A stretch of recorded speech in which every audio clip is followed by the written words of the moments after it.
पहले जब हमारे कॉन्ट्रैक्टर भाई जब काम करते थे तो वो देसी रोलर के साथ में काम करते थे। आप ने देखा भी होगा, जो साइज में तो बहुत बड़ा होता था, लेकिन उसका जो वेट होता था वो 3 टन होता था, उसमें कोई भी वाइब्रेशन नहीं होती थी, तो वो सिर्फ अपने वेट से ही कंपैक्शन दे पाता था।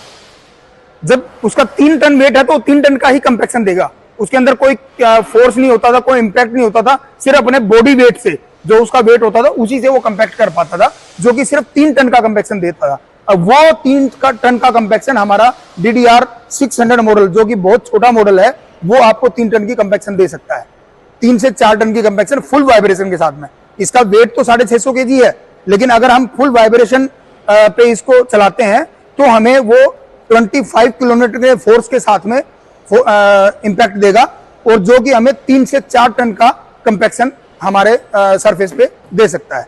इसी तरह से अगर मैं 1000 की बात करता हूं, DDR 1000 की, तो ये हमें 4 से 5 टन का कंपैक्शन दे देगा फुल वाइब्रेशन के साथ में। अगर आप विदाउट वाइब्रेशन आप चलाएंगे तो वो आपको अपनी बॉडी वेट का ही कंपैक्शन देगा। जैसे इसका 1100 kg वेट है, 1100 kg वेट में वो सिर्फ 1100 kg का ही आपको कंपैक्शन देगा, अपना वेट ही तो डाल सकता है ना। अगर हम उसमें वाइब्रेशन देते हैं तो वो 4 से 5 टन का कंपैक्शन आपको देगा फुल वाइब्रेशन के साथ में।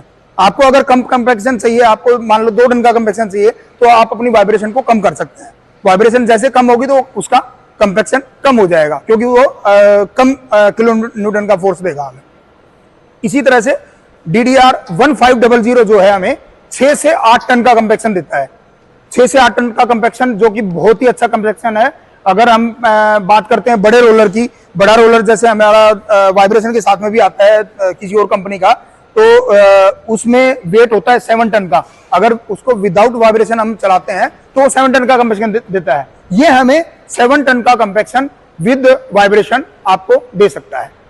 तो बहुत ही अच्छा कंपैक्शन है। आप उस हिसाब से अपनी नीड के हिसाब से तीनों में से कोई भी एक प्रोडक्ट या 2 प्रोडक्ट या जैसे भी आपकी रिक्वायरमेंट है वो आप चूज कर सकते हैं।